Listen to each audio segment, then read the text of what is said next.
Hey, Twitter world. Like most people, I've been watching the coverage of Tiger Woods and his accident. Of course, all our prayers are going, to him and his family.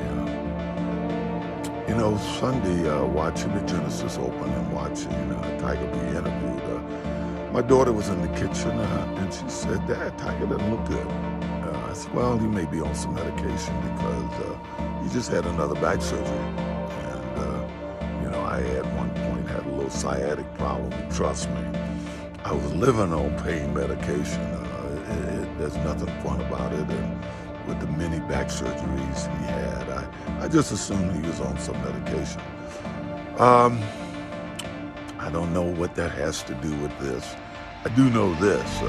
After this last surgery, I'm a little surprised that the people around him, his manager, and people close to him wouldn't even have him driving. Especially if he's on some pain medication, they should have had a driver for him. I don't know if he was going to the airport. I see all that luggage and going to finish the commercial. They said he was going to shoot. All I know is he's Tiger Woods, and I really want to see him play again. From what I understand, he's having leg surgery now. That, along with the back, makes it a long shot, but you will never count this man out.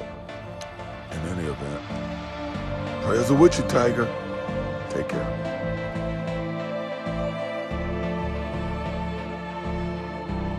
An opportunity.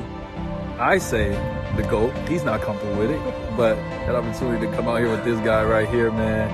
Tiger, thank you for teaching me something. How good am I? I'm not good. I'm sorry for using that. We're getting better.